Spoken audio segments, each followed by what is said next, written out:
Welcome to the show, everyone. This is Share What You're Making. I am Chair. And I'm Bacon. And this is Share What You're Making with Chair and Bacon. On today's episode, we talk to 0xDawg, aka Dawg, a science-minded individual, a futuristic thinker, and someone who is on the cutting edge of lots of things, really. Yeah, lots of interesting, real meat space world stuff. And interesting because, like, you talk about like him being scientific, and he says throughout the entire podcast that he's like not scientific, and yet all of his projects are very, very scientific and technical in nature. Because he's really working at that interface of like digital and real world mediums. It's so scientific that not even he thinks that it's scientific, but or perhaps my smooth brain can only apply. Well, no, that's what he was saying. He kept saying like he's a smooth brain person when he's the one working on all these complicated projects. He's like, I'm not a sciencey guy, but let me just tell you about these 4 science projects I'm working on. It's pretty interesting. I think it's rather obvious that he definitely is not. We get into a few different really cool topics of regenerative business practices. Yes, it's kind of all. Yeah, it was refinancing how we save the oceans. All right, there we go. Can we go with that? I like it. And then also he was talking about the regenerative business practices and stuff as well as a few other things. But so yeah, it was all of it.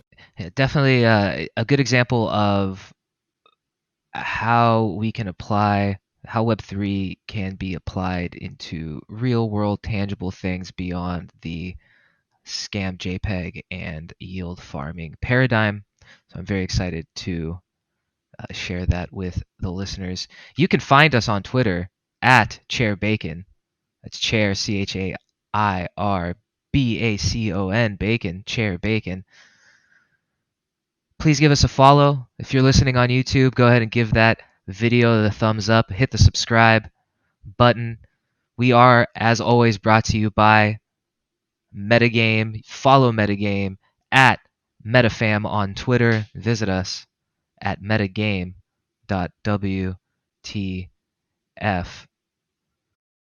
So it's ocean conservation is the term. I just got it. So it's refinancing ocean conservation would be the phrase. Take a dive in with us. Plunge deep into the ocean that is the mind of 0xDawg. And you can follow 0xDawg on Twitter at 0xDawg, DAWG, 0xDawg on Twitter. Let's get right into the interview after a word from our sponsors. I think this is the best intro we've ever done, bar none. We did good. We'll see you after the jump. This podcast is brought to you by Metagame. Visit us at metagame.wtf, wiki.metagame.wtf, and follow us on Twitter at MetaFam. Metagame, only if you stay up late at night. Welcome back to the show, everyone. Our guest today is a freelance token engineer.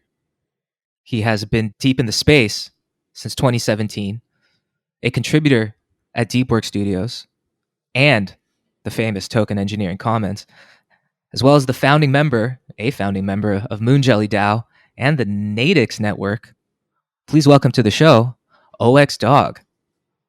Thank you for being here. Thank you very much. I feel very welcomed. Very warm welcomed, actually. So looking at your background, and should I call you Dawg? Yes, please. That is my preferred way of being addressed. So a Dawg joins Bacon and a Chair today. Looking at your background, you have a deep involvement with, it looks like, a few DAOs, a few organizations that are doing work in very interesting areas, and areas that we don't cover a lot on the show, as we stick to a lot of gaming and more common DAOs. They're not areas we don't cover as much. There's areas we haven't covered yet. Precisely. Starting with Moonjelly DAO, Dawg, can you tell us about what the mission is there and how what the work that you're doing specifically with refinancing the ocean ecosystems? And where the name came from, too. Yeah. So the name Moonjelly, let's just start with Moonjelly. Moonjelly is just a different word for jellyfish, and we have as a mascot like one particular jellyfish for which I keep forgetting the Latin name, because I'm, from all the founding people, probably the person least connected to the ocean. The best thing I did for the ocean in my life was grow up next to it, the North Sea in northwestern Europe, so Netherlands, Germany, that corner. So the name for Moonjelly DAO really came from the fact that moon jellies, they have this incredible biological life cycle where they can move forward in time biologically, but also backward in time, if I remember that correctly. So please don't quote me on this. I'm not a biologist.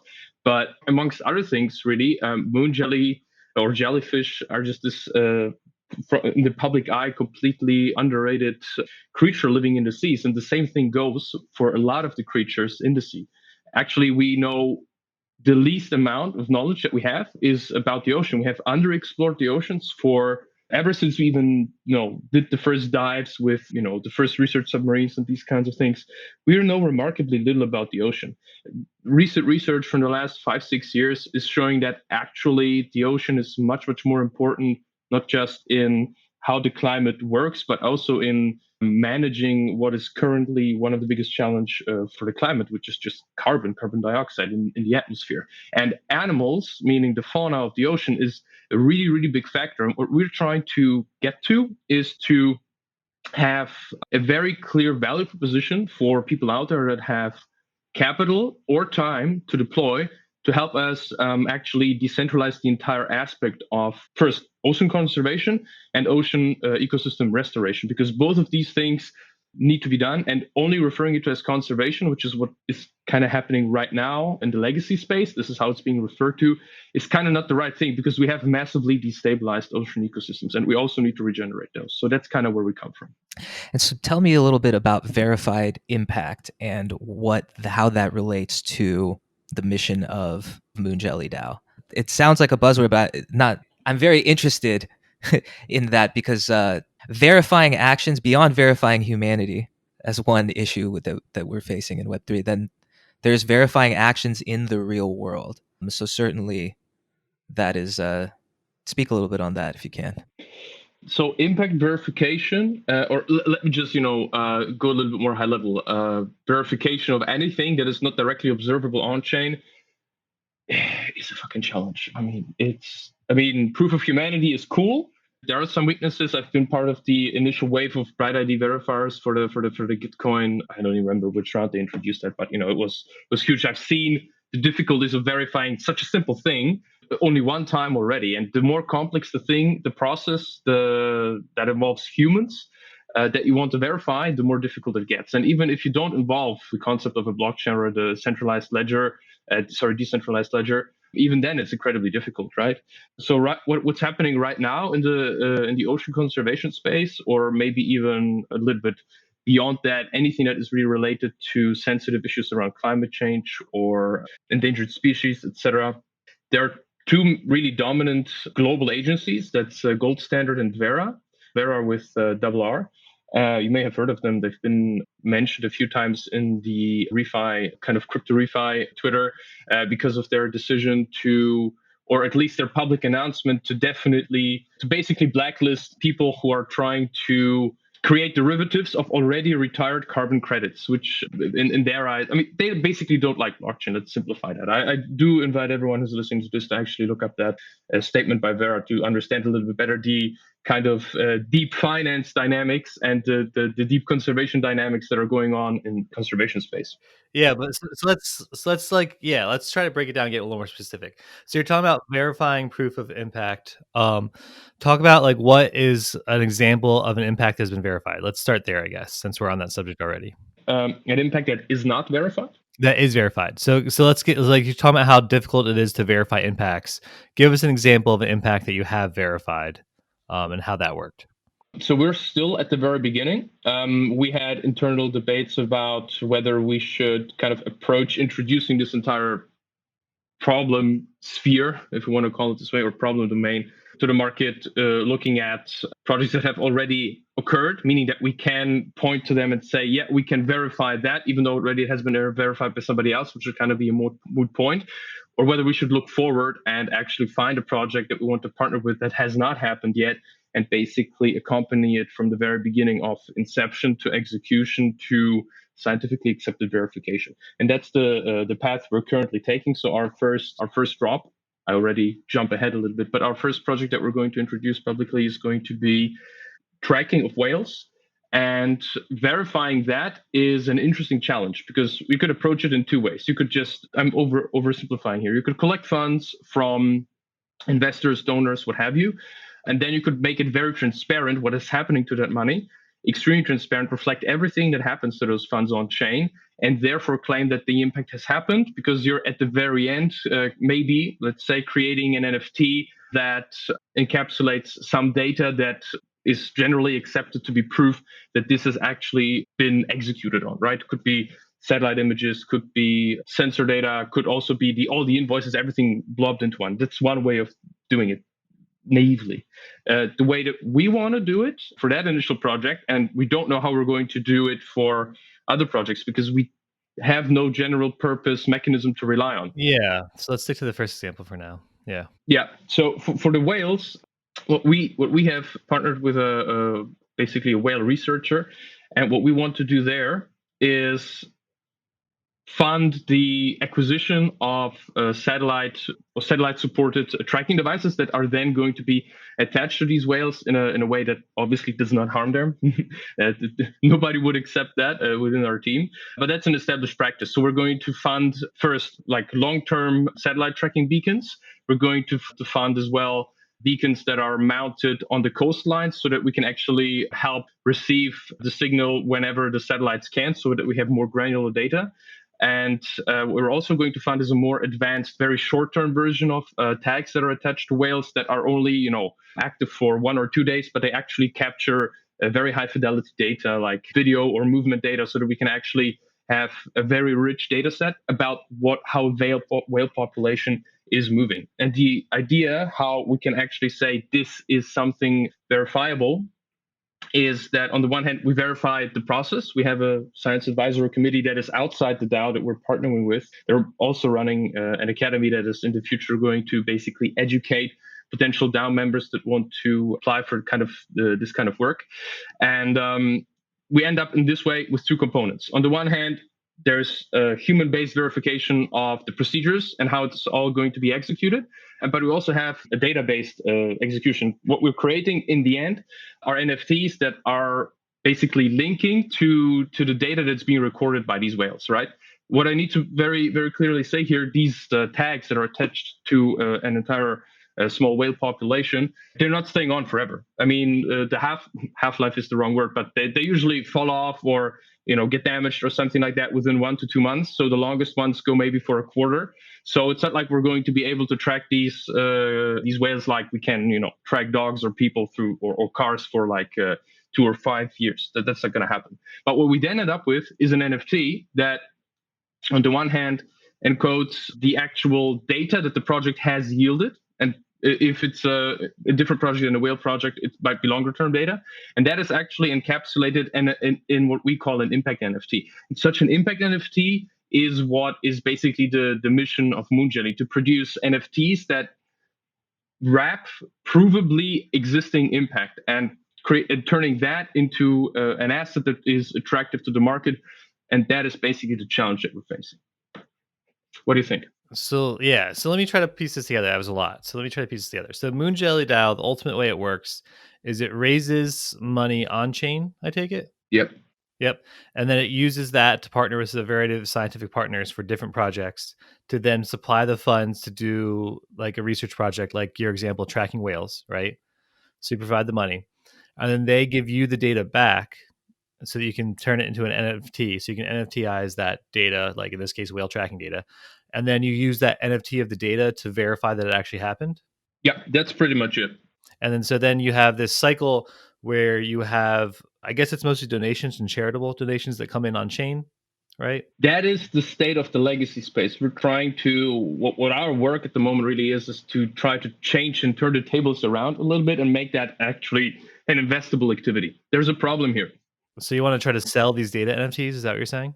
Yeah. So you sell the data NFTs to people so that it's like, so it's still most a charity, but it's more of like they're actually getting an object. Like they're getting like a certificate, like, oh, look at this cool data I helped generate, right? Like I gave money and it did this cool project and now I have this proof of it, right? But then is there resale value to that, or is it just supposed to be for that first buyer? So that is an excellent question. It's something that we are really struggling with internally because there's really two sides of it, right? You can look at the individual market or you can look at the institutional market. Now, it might be incredibly non-obvious, so to speak, why there should even be an institutional market.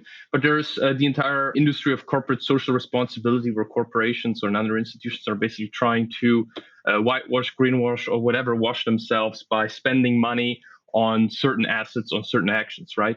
So that's another market that we're evaluating how to get into, and we already have pretty solid connections there. So that's a market that we've validated exists. From the individual perspective, I think I gotta agree with you. The flexing aspect is probably, I mean, we're going to test it soon enough, but the flexing market is really, the flexing aspect is like the most dominant value that we see there, right? You basically, you pay for an NFT, you mint your NFT just to support this project.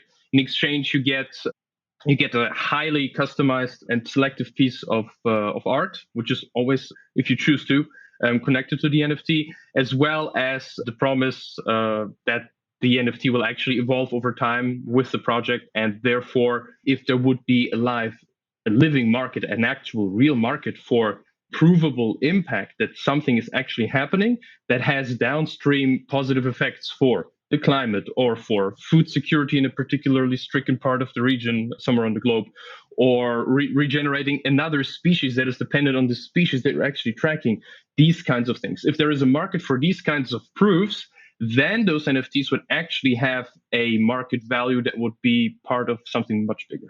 Yeah, I think I see it. So people start with the influx of charitable donations, right, from on chain, because there's a lot of people. So I don't know if our listeners know this or not, but believe it or not, in Web3, a big focus is on like regenerative and ecosystems and saving our planet, right? The whole concept of Web3 is new coordination mechanisms to save society, and part of that is saving the planet. So there is a lot of interest in charitable donations in space. So if I understand the cycle correctly, you get those influx of charitable donations on chain, right? You distribute them out to the projects. You get the data back or whatever results back. You turn those into NFTs, which then people can buy or sell. And then that creates this resale value of these companies, which I know that this is the thing. I can verify this is the thing because I've done this with my own company, where companies are just looking, they just want to have a project. They want to donate money. They want to make a verifiable impact on the world, right? Whatever that may be, whether it's like, societal issues or environmental issues, whatever. And so this creates now a market where they can just buy those NFTs and be like, look, we provide this money and it had this verifiable impact. And they can put that on the site. And it's really quick and easy for them, right? They don't have to go find projects. They don't have to try to fund a project and wait 6 months to see how it turns out. They can just go straight on the market and buy already verified impact, right? Is that what we're talking about here? Yeah, that's. I think you described it a million times better than I did. There's one additional thing that I think is valuable for people to understand: that the legacy or the verification processes that are offered by Vera and Gold Standard and other agencies like that, they're pretty slow and extremely expensive.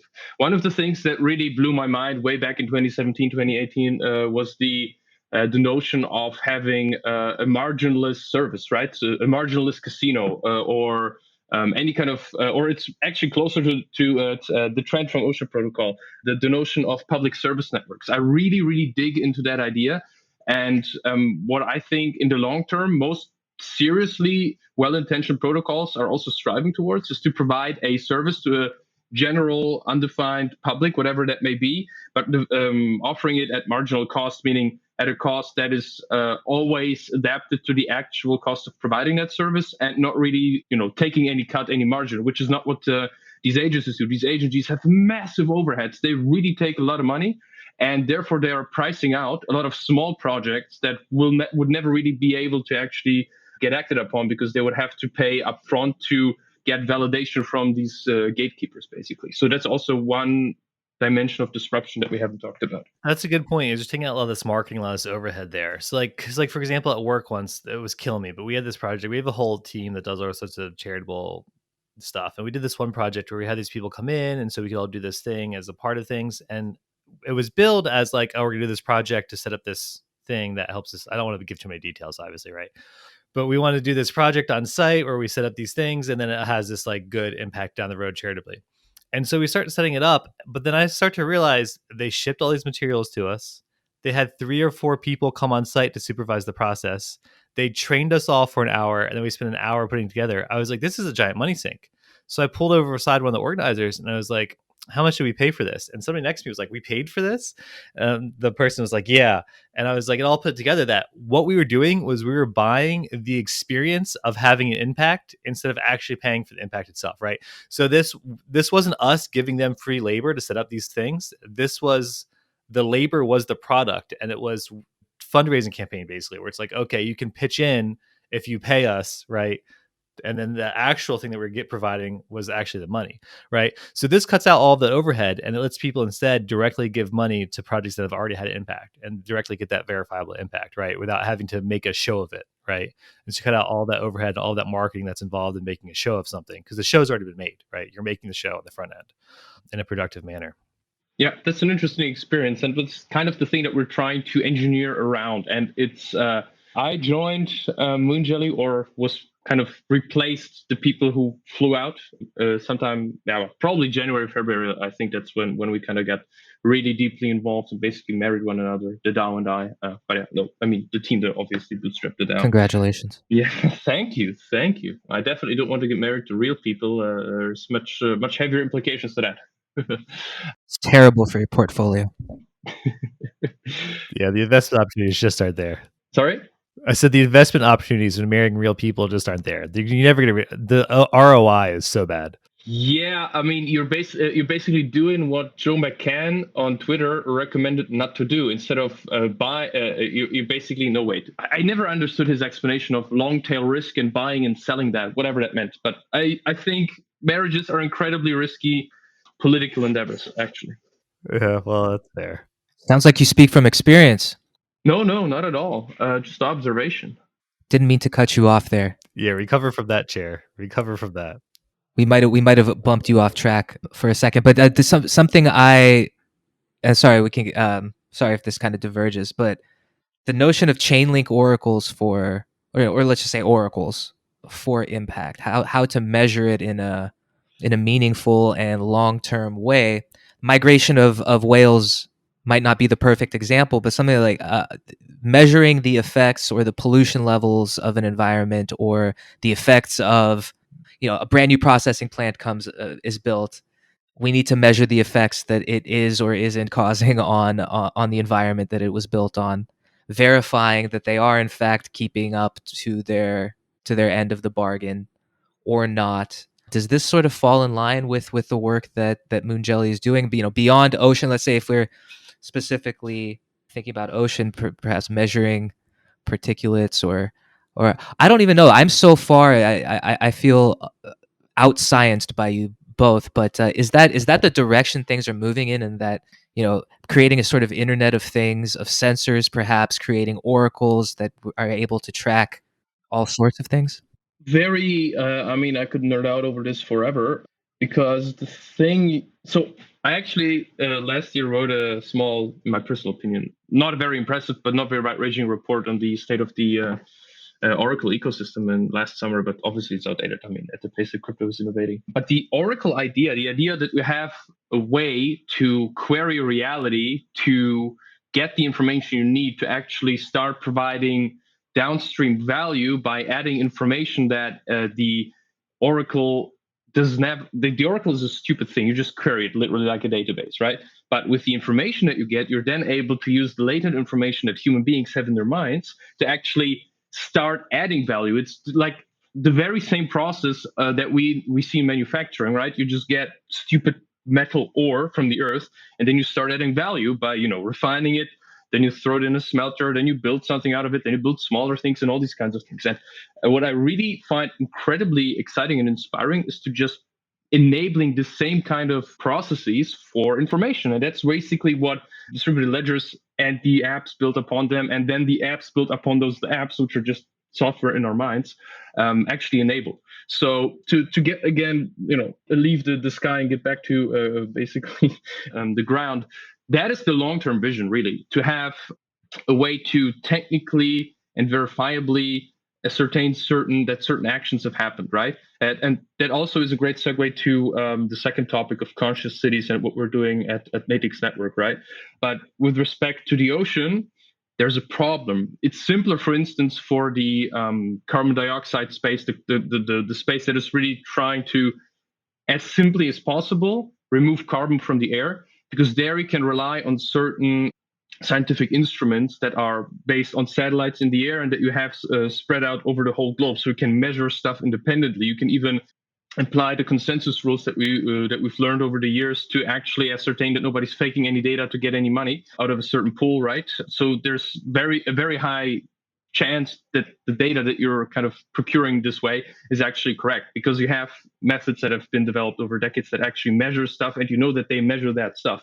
For the ocean, for stuff that is really hidden away, we don't have that. So we kind of need to always have humans in the loop, and that is one of the biggest challenges for all the other DAOs that are trying to attack the similar space. There's this, I mean, Klima. They have. I wonder where Klima is going to branch out. They have very dedicated teams, so I think they might at some point diversify from just taking care of carbon and do other things as well. There was Diatom, but they kind of unrolled due to just a governance decision. Yeah, we'll have to see where this takes us. Our main goal is to really focus on becoming a DAO that is operational. So if I were to say where in the spectrum of DAOification we are, it's kind of in the middle between being a service DAO that is literally just taking in requests from people that need something or projects that need something and spitting out, projects that are one or further hops further along in their journey, and a protocol DAO that is trying to just surface data that otherwise would never be surfaced. So it's kind of a mixture between these two. Yeah. And of course, yeah, that is a pretty awesome long-term goal of, like Chair was saying, having the whole network of sensors, having the oracles. So like for those who don't know, Oracle is something that brings out external data on chain, so you can start making these programs, these DAOs that automatically interact with it, right? So it's a great long-term vision, as you and Chair both laid out, of like having like kind of the Internet of Things of sensors out that gives us all of the, I just want to say climate data, but all of the ocean like life vitals, I guess, right? Like populations of animals, how healthy they are, populations of fauna, how healthy they are, where they're traveling, what the general ecosystem is, right? What the temperature's like, what the dissolved oxygen levels are, all that kinds of good stuff. Salination levels. So yes, it's definitely a cool project to keep our eyes on. And I think that was a good segue into the conscious cities, which I know, Chair, you were pretty excited to talk about conscious cities. Yeah, and it ties into what we were sort of just discussing. Is that, and please, I'd love to lay it out. I read a book recently by Carl Schroeder called Stealing Worlds, which I think it's a sort of science fiction, fantastical depiction of a world in the distant future that is governed by the blockchain. Nice. It's I highly recommend it. It's like $15 on Amazon, and it's a really good read. But basically, in essence, this is a sort of a spoiler, without giving away too much. Is that in that reality, they figured out how to give nature consciousness through essentially oracles and the blockchain, where entire ecosystems and species and bodies of water and mountains can make their own decisions and sort of trigger functions, trigger actions, give directions, and participate in governance like harmoniously with humanity, as long as the code in the smart contract is followed and everybody holds up their end of the bargain. That sort of that symbiosis is created.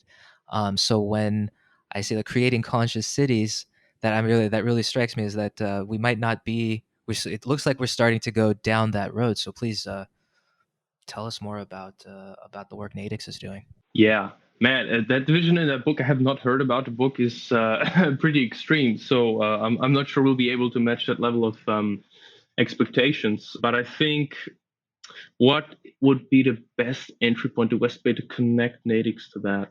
No, I think I'll just start simple. Then you guys develop some questions, and we build a picture for the audience. So let me start with Natix, our trajectory. We really started as a non-Web3 company. We started with the technology that we were really building, and we were actually selling this tech to governments, or more precisely municipalities or administrations of large network policies. And that technology is really actually very simple, but also really awesome. And people just had a super hard time getting it, which is part of the reasons why we decided to let's go full retard blockchain because that's the only way the world's ever going to get it.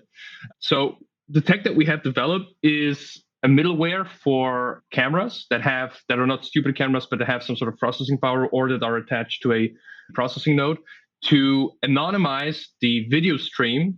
And I'll get into what anonymization means in this context in a second, to anonymize the video stream before it hits memory, so that basically you can still do computer vision / machine learning, run those algorithms on the video stream without risking leakage of any kind of personally identifiable information like what's your face, what's your skin color, what kind of stuff are you wearing, what's that number, the registration plate on this car. All this kind of stuff gets completely anonymized, but you still see the objects, you still have the data that you would need to actually deliver what we used to call insights, to basically parse the video stream on a almost human level in terms of semantic fidelity, and express things like, what's the car stream, what's the volume of vehicles at this intersection taking a left turn and almost killing a pedestrian per hour, right? And get a number. Or something else like how much time are people spending in front of each shopping window on this stretch of the road, or whatever you can imagine can be caught by a camera. So we developed really this anonymization technology that enables anyone, we have an SDK for that as well, to just relatively simply, I have a machine learning background as well, so when I say relatively simply, it's definitely way simpler than actually hiring a machine learning engineer to develop a pipeline for you, to click together basically algorithms that can use data that these cameras can source. That's kind of the basic tech that gave us this idea that what if we could take a similar trajectory as Helium Network and basically fund people that operate these kind of anonymous or privacy preserving cameras to just observe the environment around them and deliver this data to whoever wants to pay for that data. Kind of like I prefer, this term never caught on with the rest of the team, but I like to call it like a physical data mining network, because that's what you're essentially doing, right? You're paying money to the protocol so that people and machines that operate the protocol go out, mine some data for you that is then actually verifiably correct to a certain extent, depending on what the inputs are. And then the data is fed back to you with a certain time delay, and that's what it's doing. And I find that incredibly awesome. To me, it's really like literally physical data mining in the world out there. And I can't possibly think of anything that is cooler than that. And we talked about cameras, but in the general design is for any kind of modality. Can be microphone data, can be seismic data, can be whatever it is that, we're basically plugging into this. Proof of earthquake. There you go. That does sound pretty awesome. I'm also curious though, that makes you think, completely side note. Did you have something more relevant, Chair, before I side note? No, go. Okay. So we talked I think we mentioned in our previous episode, I'm not sure if we made it through editing or not, that there was this Harvard medical researcher, George Church, who was selling kits where you could get your human genome data sequenced, and then it would be put in a blockchain where pharma companies could buy that data, right, as long as you gave it approval. And since it was in this blockchain structure, right, it was a decentralized system where they had to actually pay per gene. They can only get certain stretches and stuff. And we're seeing that a lot that's kind of the idea with identity information as well, is like you store your identity information on a blockchain. And then when somebody goes to query something, right, you can say, just give them my name, just give them my age, or whatever, instead of currently, like if you go to a bar, you have to show them your ID and they get all of your identity information, right? So following that same concept, you talked about anonymizing all of this identity data that you're taking in from these cameras. Would it be possible to not anonymize that and instead lock it on a blockchain structure, so that then it would have to be publicly queried? So like if police want to do an investigation for this murderer, right, they'd have to make a public query to the blockchain and be like, we want these faces. And that way it creates a level of accountability, right? Because like a judge or a group of people on the blockchain would have to approve that request. And so then it enables them to have all of that data available, but it also provides some transparency and accountability to how that data is being used, right? Would that be an interesting concept as well, or am I just way off base? This is technically possible, but due to a human limitation, which is how much stuff can you actually pay attention to in any given day, we decided this is something that our technology can enable downstream, but we don't want to invest into that because there are severe operational challenges that come with that. You'd need to operate a huge ass data store caching this stuff, unless we find a cool way to. It doesn't even have to be lossless compression; it can actually be lossy compression, and store this information somewhere in a cryptographically secure way. But it also involves a governance process, because ultimately you don't want just the what do you call these guys in the US? Just the attorney general to have the authority to unlock data. You want the threshold to basically get the data to be unlocked, right? And then that would also then involve a certain voting process, et cetera, et cetera. So this is the kind of stuff that we want to. If people decide this is what they want to build, this is what I want to try, then we definitely would divert money from the Dawg treasury to fund this kind of stuff. But it's super, I mean, from a technical point of view, we could start working on this, like, I don't know, in 2-3 months, but that would take a whole team. That would be serious money involved to getting that to an operational, even a proof of concept level. But it's possible. Yeah, I get it. It was just a thought, because it's obviously something that a lot of people are worried about here, particularly in the States. They're worried about the surveillance state, right? And how these agencies are using this data. And so it's cool that you're anonymizing it so that your platform doesn't have access to it. But then that just makes you wonder, what platforms is the state going to use, right? And so if you could combine that all in the one platform and just have that transparency, I don't know, it was just an idea. But yeah, no, that definitely would take a lot of dev work and a lot of data storage. I mean, look at the giant data facility that the NSA just opens just for that type of data, and it's like the largest data facility in the world, and like obviously you can't really match that easily. Can you give an example of one application from the civil or government or sort of municipality application for implementing, let's say even just with cameras and the data that can be collected with cameras? So one from like a civil perspective and one from like a private business perspective. Let's say like your two favorite, future applications. I have exactly what you need. And it's super boring and generic. And I hope we don't have to ever use this again, but we never know what the future is going to bring. So one simple public or civil use case would be giving a live heat map for people from the DHS, not the Department of Homeland Security, whatever, whoever is involved with public health. Give them a heat map of how many people out there are actually wearing their masks. Just give them a regional percentage. Oh, at this intersection, people somehow, only 60% of people have a mask. But everywhere else, there's 100% coverage, face coverage, right? So you already know it might make sense to investigate that, right? Obviously, you could criticize this by saying, yeah, but we can't just, go there and take a look at people and realize it. But then you're relying on the fallibility of your human senses, which is not what data really is about, right? It's not what oracles are about. It's all about having unbiased, neutral data that you can then actually even code triggers on if you need to. So that's the civil use case that I think is super simple for everyone to understand, and that also directly really involves the privacy thing, because you don't want any kind of authority to be able to pinpoint people with laser precision and say, hey, you didn't wear your mask for 1 hour and 25 minutes today. The fine is $1,250, right? You don't want that to happen. So this is kind of like a semi-dark scenario, but with the anonymization, I think it could actually really work out to help whatever authorities exist to manage this kind of stuff. Now, for a business or more of a private use case. So I'm not sure if you guys heard of the Future Thinkers Village. So the Future Thinkers podcast is a pretty popular podcast, and they did an NFT-based fundraise, and they're basically building somewhere in Canada, I think, in the wilderness, a village for, you guessed it, future thinkers. Now, imagine you're doing such a thing, and you also, let's say your project grows over.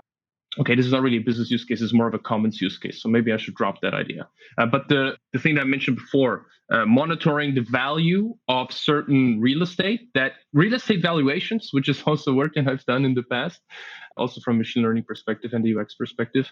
Real estate valuations are not really, algorithmic. It's not like science. It's like more like an art with a lot of, car salesmanship as part of it, right?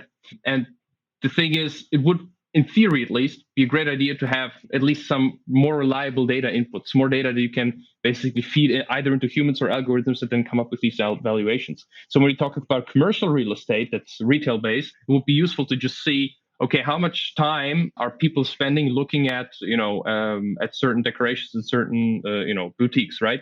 And therefore maybe make rents even dynamic. Obviously, how much time is spent at a boutique depends on what you see through the window, right? So maybe that example isn't like the most telling, but there are a lot of other things that we can develop from this that would be probably more useful. Yeah, let's look at this.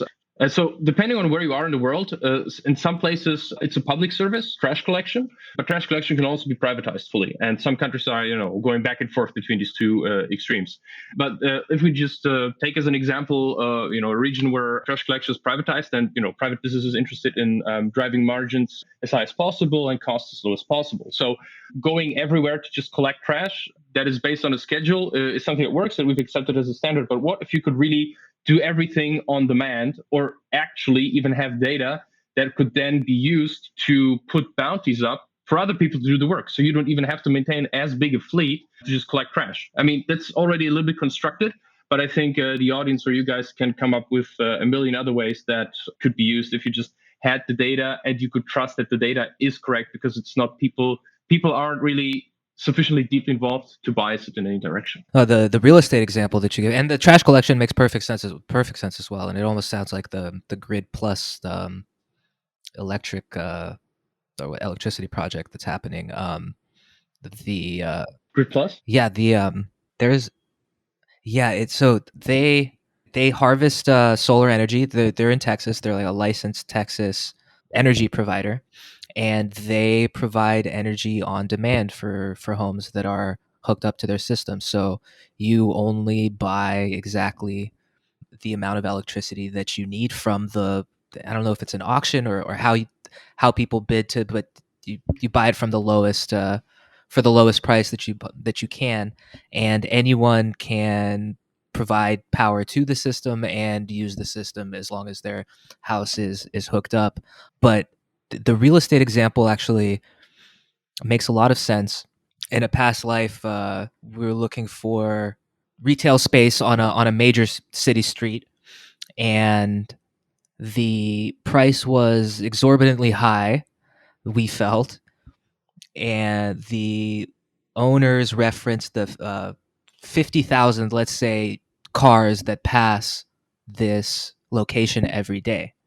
And our counter argument was that they were the same 50,000 cars, that this is not a new batch or a varying batch, that we're getting basically the same 50,000 cars every day. And that's not a good reference for why the price would be so high. With the data that we could gather from these cameras, we probably could pretty quickly validate whether or not, or how unique that lot of 50,000 is. So it makes complete sense right away. Even, and you could set up one camera or two, or you have a minimal amount of cameras dedicated to that specific data, or however many you need, but it completely makes sense. Another thing that just came to my mind: dynamic pricing for parking spots. I mean, what else is there? Low demand, lower price.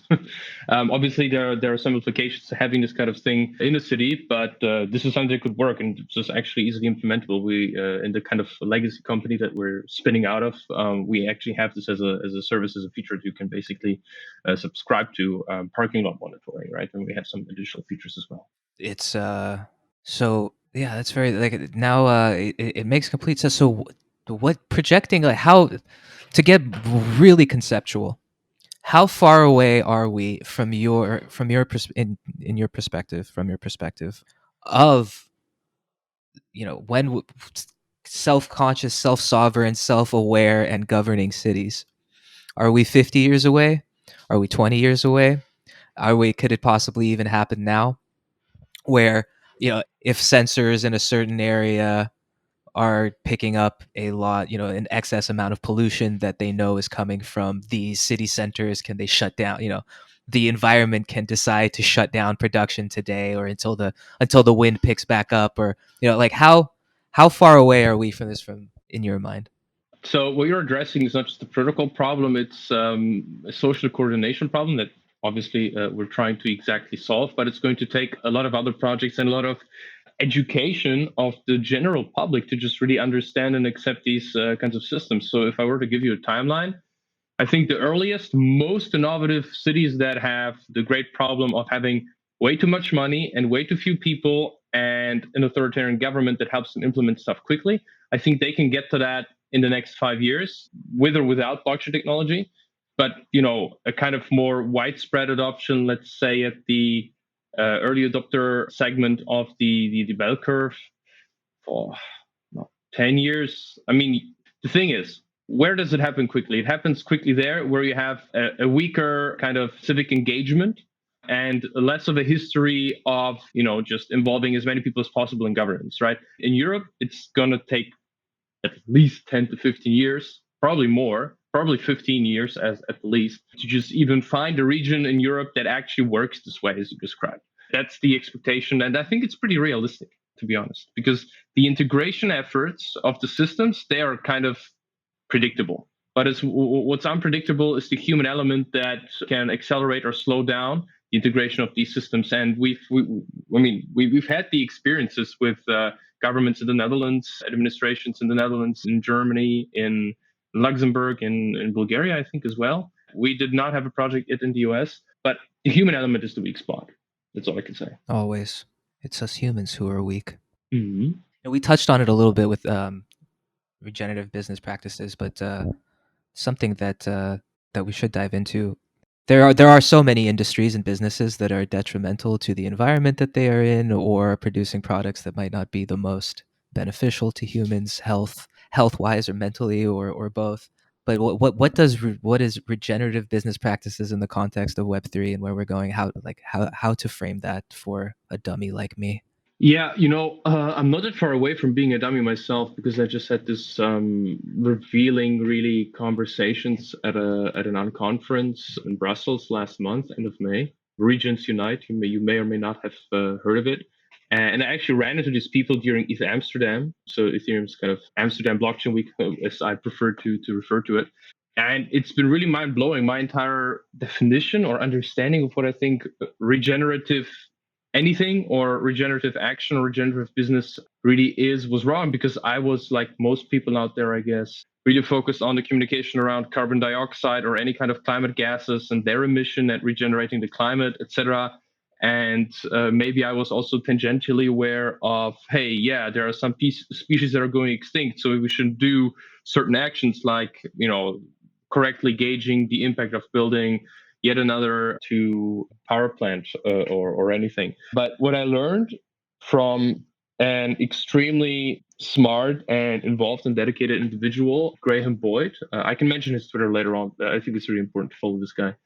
What I learned from him is that there are 6 forms of capital, and that he provided a beautiful line of argumentation that I can't repeat, not off the cuff, but only when a business or an organization or a group of people take care of accounting for those 6 capitals, and then in every actions that they take, which can be for profit, mind you, have processes that downstream lead to a regeneration of these 6 forms of capital, then you basically actually have a regenerative business. And I have posted here to get back to the 6 forms of capital and what they are, because that's exactly what anyone listening to this would want to know now. The 6 forms of capital, I can go from memory a little bit. I think this is a great entry point into the subject matter. So there's human capital, obviously, financial capital, social capital.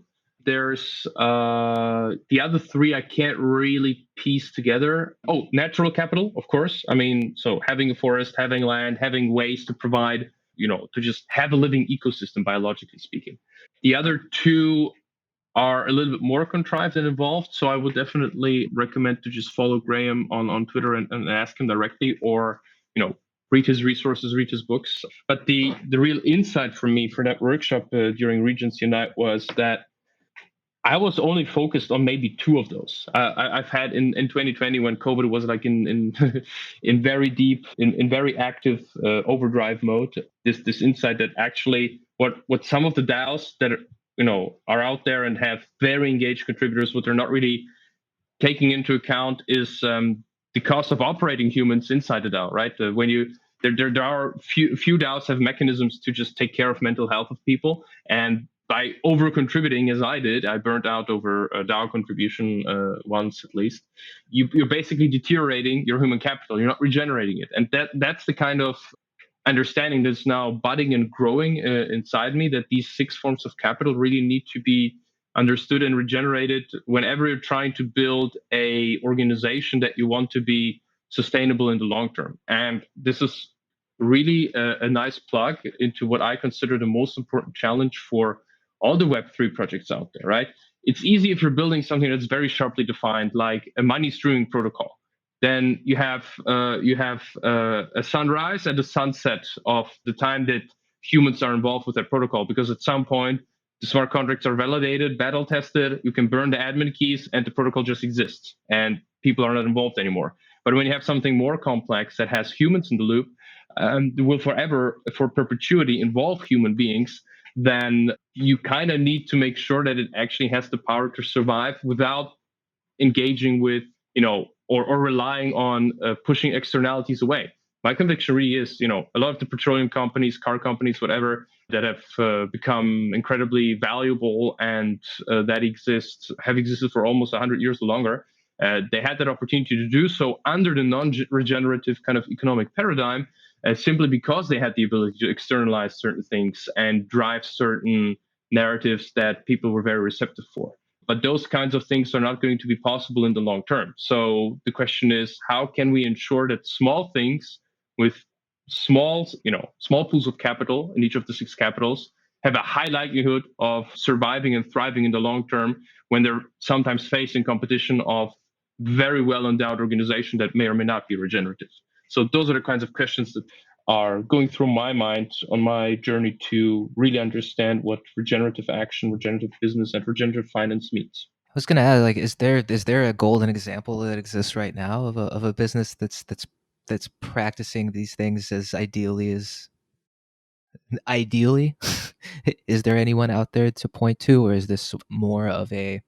I think it's an achievable goal. I know it's an achievable goal because I've seen it in practice, but only with very small organizations, very small teams. I mean, Deep Work Studio, or Deep Work DAO, as I hope we're going to call ourselves one day, is really on the way of doing that, even though we're not really actively seeking or measuring how regenerative we are. But we had from the very beginning this health first approach of everything we do in the DAO. And there's really, in contrast to other service DAOs that I've seen out there, we really don't have this aftertaste that is a little bit weird when it's crunch time and you really need to deliver something, because we structured the entire way we provide our service in such a way that it is sustainable for all the human beings involved. So if I were to give you an example, I'd just point to Deep Work, because I think it's a pretty good example, and we're documenting it openly. And one of our explicitly stated missions is to just provide open source everything, right? People can just go take whatever we do, fork it, run their own UX studio DAO, basically. I don't know if anyone has done that, but they definitely could. In the kind of legacy world, the big world of big business or medium business or small business, I couldn't point to an example. Graham might be the better guy to ask. I'll provide his Twitter handle and all the other stuff at the end. Where can listeners find Deep Work DAO? Actually, let's go there. So Moonjelly is at moonjelly.io. We have the Natix network at Natix, NATIX.network. Where can the people find the Deep Work DAO? Deep Work in one string .studio. Deep Work .studio. And of course, 0xDawg can be found on Twitter at 0xDawg_. You can also look at the followers of myself or Bacon and or who we're following. And if folks are interested in really diving deep into regenerative practices and how that can be married with just for-profit activities, I recommend following Graham Boyd. That's Graham BOYD PhD on Twitter. Cool guy, totally recommend him. A lot of experience. And another cool thing that I want people to basically let off with is another mind-blowing, absolutely not blockchain-related organization called Air Miners. I was helping someone getting started in the carbon sequestration space with a small business, and I hooked them up with that organization. I just love the term so much. Air miners, people mining the air. And that's literally what they're fucking doing. They're helping one another start for-profit businesses that actually take carbon dioxide from the air and sequester it into something else. It has basically zero overlap with the blockchain space, but they're doing really awesome stuff, and it's a very open organization. And I no, I just wanted to put this out there because we've been talking about, crypto world so much, but mining is basically how I got started way back in 2011. So that's what drew me when I saw that word somewhere on Meetup. I said, like, I gotta be part of that, that organization, even though I'm not really a part of it, but I definitely was there during the first meetups. It's pretty amazing. It looks very interesting. And that's airminers.org, airminers.org.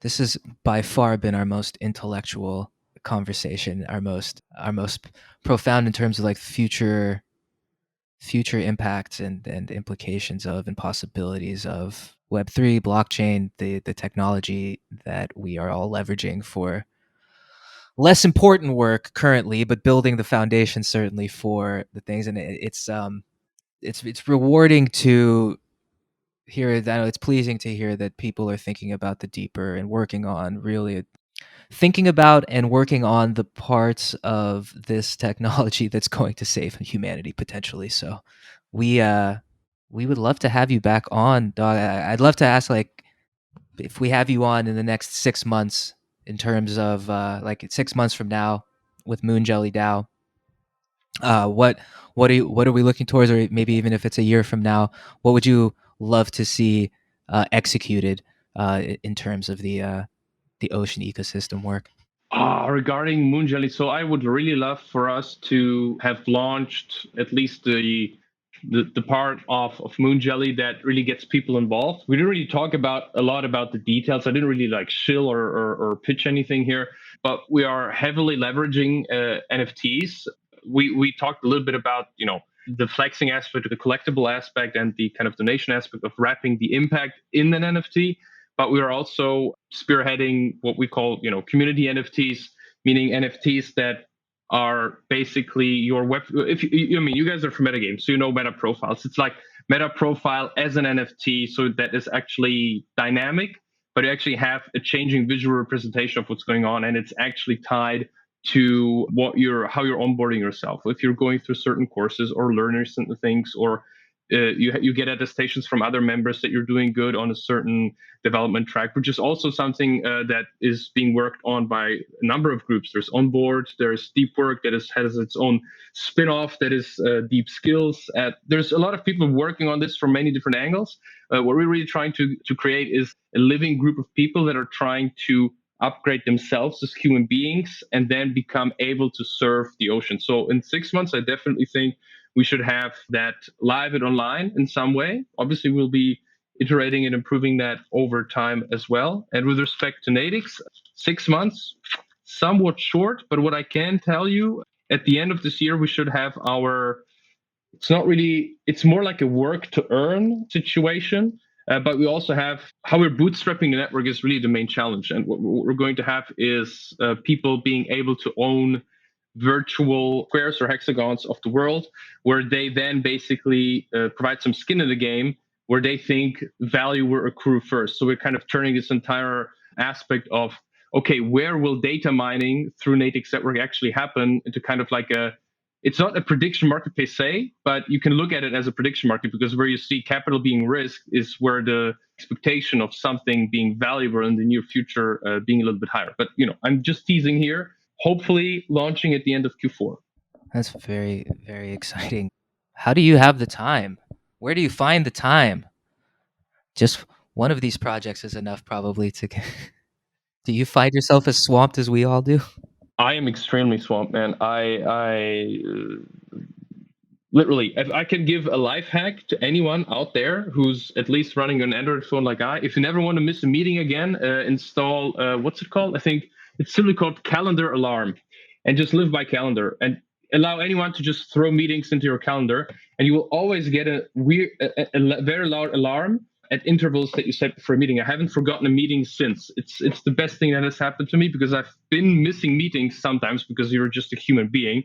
And since I have an alarm on my phone that is tied to my calendar, I get shit ton of alarms, but I have to go to the phone, turn it off, and then I see, oh shit, I have a meeting in 5 minutes or in 5 hours or in 2 days. Best thing I ever did in my life. So that's the one thing that helped me compress all of this. But you're addressing a very valid point. I used to contribute to more DAOs, 5 DAOs actually, and not in a very kind of influential position, but it's not even working your way up. It's just contributing because you believe in the shared mission. I had to reduce that to, I'd say, 80% of my time goes into Natix and Moonjelly, and deep work used to be a bigger take, but I've reduced that as much as I can for myself. It's not that I find the time. It's what I realized is what probably most of the people underappreciate is that if you detach yourself a little bit from expecting a specific outcome for any of the projects that you're working on, but use that detachment to communicate more about it, you realize that a lot of things are happening in synchronicity that you don't basically need to do yourself. You can rely on other people that aren't really part of your team, your group, your whatever, but you can then use their work or use the output of their work that is available in public to help you leapfrog faster on the things that you actually need to do or deliver. It's very meta, I know, but to be honest, I'm really not the best organized person, and this is kind of my way to kind of become part of the weave of people advancing Web3 and kind of leveraging that to get stuff done.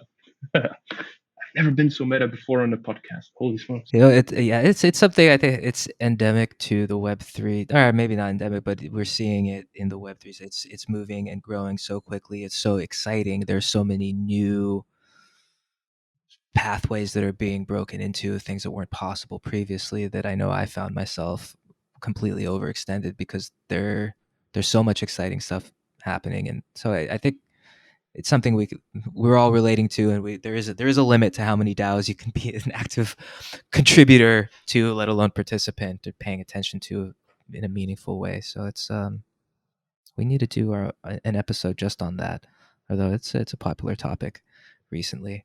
Definitely. Bacon, anything in conclusion? No, I think we covered it. We got the regenerating the oceans with the Moonjelly DAO. We got the conscious cities, automating cities and city data with Natix, and then we went into some little bit of regenerative business practices with deep work. So I think that covers it. Next time you come on, Dawg, we'll dive in in a deeper way, and I can't wait to see some of the progression that is made in these areas. Demo days. We want demo days for every DAO. Prescriptive, on chain. No demo day, people get paid out. That would be great incentivization. That's a really good idea. Yeah, and then once we live demos, that might be actually a direction that we might go in as a podcast. So we'll go to video and then live demos and have that available for people, and then you could really share what you're making alongside Sharon Bacon. Dawg, thank you so much for coming on. We certainly look forward to having you on again anytime that you want to come on and chill or pump or just talk. We would love to have you. Until next time, thank you very, very much and good luck.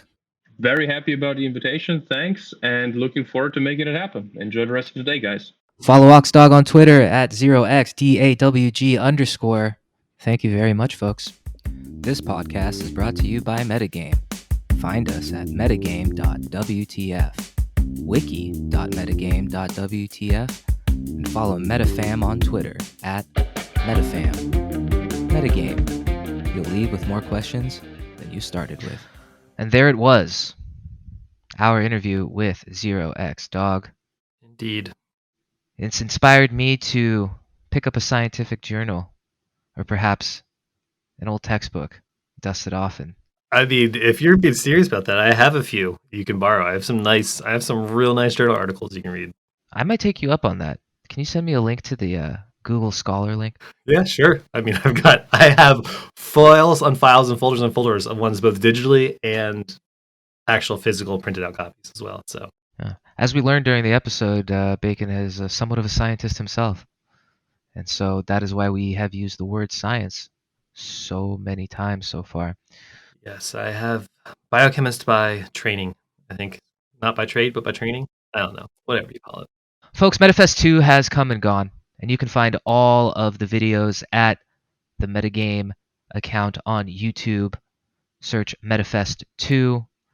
If you are listening on YouTube now, go ahead and give us a like, hit the subscribe button, dive into the Meta Media channel. go find all of our speaking parts, all of our interviews that we did for Metafest. I think you did 2, Chair? Yes, representing Infinity Keys, infinitykeys.io, and HeroDAO, heroDAO.org. You can find those talks with Andy Boyan and Cup of Joseph, respectively. All the archives from Metafest 1 and Metafest 2 can be found at the Meta Media channel. Make sure that you subscribe and turn on those notifications so you'll know when the episodes come out immediately. We really appreciate your patronage of the show. We have an ascending roster of guests. It keeps getting better. We're going from Ethereum founders to cutting edge thinkers to movers and shakers in the space, and we aim to go higher, folks. We will not sleep until it's Vitalik's voice hitting your earbuds. It's going to happen. I was debating if I should say this, make this prediction yet, but it is going to happen. With our networks, I can feel it. I can start to see people we know hanging out with Vitalik, and it's like our social network is starting. It's starting to overlap, and I can see it happening. It'll happen. We're speaking it into existence, folks. Tell Vitalik to hit us up. I'm at Very Comfy on Twitter. That's VRYCMFY. You can find Bacon at Baconator with an H, BACONAETOR. Oh, I really have to change that handle. Check out Metagame. That's metagame.wtf. Follow at MetaFam on Twitter. Become a patron. Get some seeds. Plant some seeds. Do some good. Cool. All the coolest people are Metagame patrons. Most of the people we've interviewed have been Metagame patrons, I think. Certainly in the beginning, but we do pretty well to spread it out a little bit. Well, I mean, Penguin and Joshua and Yaler and Cup of Joseph, I think, is as well, isn't he? He's definitely Metacartel, so I think it's all in the same family. So I think, and then Ross, I'm not sure. Ross might not be, but he might. I wouldn't be surprised if he was. I don't think he is, but I wouldn't be surprised. Well, folks, give us a like, do us a solid, hit the subscribe, follow us.